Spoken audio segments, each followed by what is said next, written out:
Leader, of course, of the Green Party, and she's with us now. I'm going to ask you that in a moment, but first I want to start by asking your reaction to the Conservative Party's seeming conversion on this whole issue. Is it real, do you think, or is it just for appearances and electoral purposes? Well, we're going to have to see whether they're prepared to be serious about the issue and really take the kind of steps that are necessary, that the scientific community globally is advising governments everywhere, that we are running out of time. Canada in particular, of course, because we haven't taken action earlier. We do have a serious problem catching up with where we should be. But it isn't too late. And the question is Prime Minister Stephen Harper serious? He's changed the players. I think Rona Ambrose got a bad break, frankly. She was doing what the boss instructed. And if if your job is to tell everybody black is white, and you don't do it very well, is that your fault? So I think the question for John Bayard is, does he have the Prime Minister's support? Is he going to do more than be what he's been in the House of Commons on other issues, kind of a pit bull that's partisan? Is he really going to dive into this issue and make a difference? But what would serious look like? What would serious be? Serious would have to be Kyoto.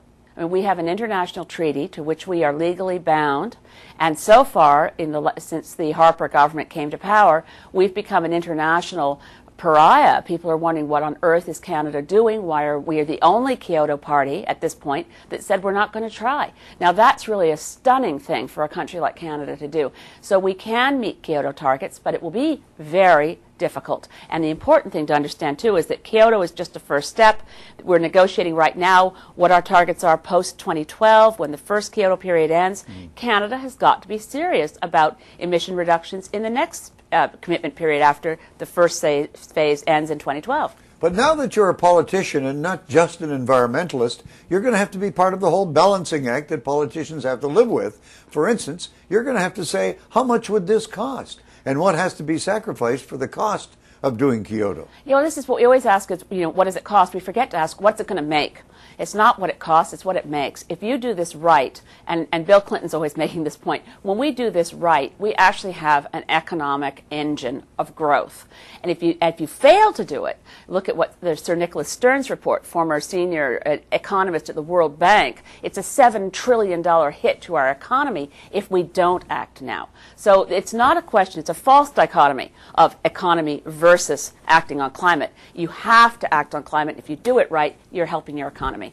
But still, it does cost. The money has to come from somewhere. For instance, are we going to have to shut down the energy industry in Alberta? We're going to have to shut down the great oil sands projects, which some people in the NDP have actually suggested. Well, let me say, first of all, when you ask what it's going to cost, here's a great savings. Let's stop giving the richest corporations on this planet tax dollars in the form of accelerated capital cost allowance, which amounts to over $1.3 billion a year from the taxpayers directly into the pockets of the richest corporations that are working in the Athabasca tar sands. That makes no sense. So we stop subsidizing the production of fossil fuels, first step. And yes, we're going to have to look at having a moratorium on new projects in the Athabasca tar sands. And this is a demand that's coming from the mayor and council of Fort McMurray. Their economy right now is too hot to handle, and their infrastructure needs to catch up. And so we should take a pause. All of the current investments would get us to about 2 million barrels of oil a day, which is a fourfold increase on what it was in the mid-90s.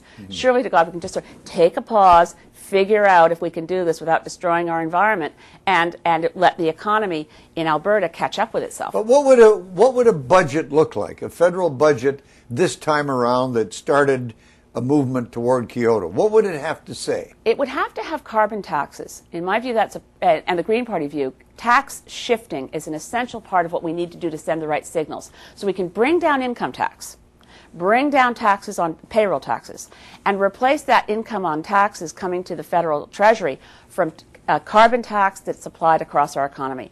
That plus regulating to improve vehicle efficiency, appliance efficiency, working with the provinces, making sure they bring in good standards for housing, all of these things working together, about 200 different measures are what we need to do, and they can be done in a way that's not disruptive to the economy. Is there a danger as we begin to focus, as we're doing, more and more on environmental issues, global warming, climate change, that we ignore other needs that are important? Growing poverty gap in Canada, foreign aid, that climate change begins to overwhelm our priorities, if you see where I'm going with that. Yeah, and that is something that it's a concern, because we don't want to forget that we have serious issues to talk about in our foreign policy. What are we doing in Afghanistan? We've shifted from a peacekeeping mission to a war on terrorism with George Bush. We need to look at all of these different priorities. But again, it's an overarching effort. We must address the climate crisis because it seriously threatens, as you know, here we are on January 7th in Ottawa, no snow on the ground, and I didn't even need a coat to walk over here. I mean, this is a serious crisis, and if we fail to address it, nothing else we do makes any difference. Mm-hmm. Now, what else does the Green Party stand for? I mean, is it going to be enough for you to be a party leader and only be seen as an environmentalist? And to be sort of Madame Kyoto and no more? No, absolutely. That would be a disaster for us. I mean, this is the thing the Green Party is always having to overcome, is the notion that we're only a one-issue party. We have very, very important platforms on issues from health care to addressing that gap between the wealthy and the poor in this country, to dealing with issues that matter and doing it in a way that's fiscally responsible. That's one of the reasons that in the London by-election we pulled quite a lot of votes from for Conservatives, because they said, oh, look, here's a party that's fiscally responsible. We pulled votes from NDPers who are saying, well, look, here's a party that's going to be socially progressive and address the environment. So we're really focusing on explaining to Canadians that our package can reduce taxes by shifting them elsewhere, can address poverty by making it a priority, and can also do it in the context of a growing and healthy economy that's greening as we go. Many people did have their eyes opened in that by-election about the strength of your party and how strong you ran there. So the issue is then, where are you going to be taking votes from as a sort of fourth party, if you like, candidate? Who are you going to be hurting? Who's going to be finding themselves with a split vote? Is it going to be the Conservatives? Is it going to be the NDP, or might it be the Liberals? What do you think? We pull from right across the spectrum.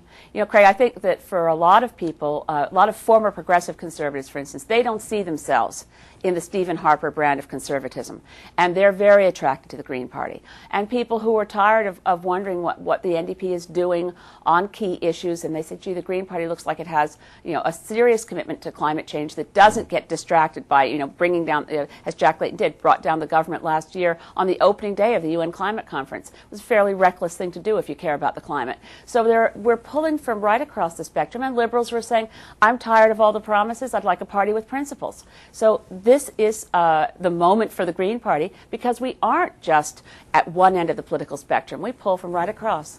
What's your impression of Jack Layton negotiating with the Conservative government? Who gains, who loses from that kind of an arrangement? Is there a danger that Mr. Layton gives credibility to the Conservatives on this issue that some might say they don't deserve?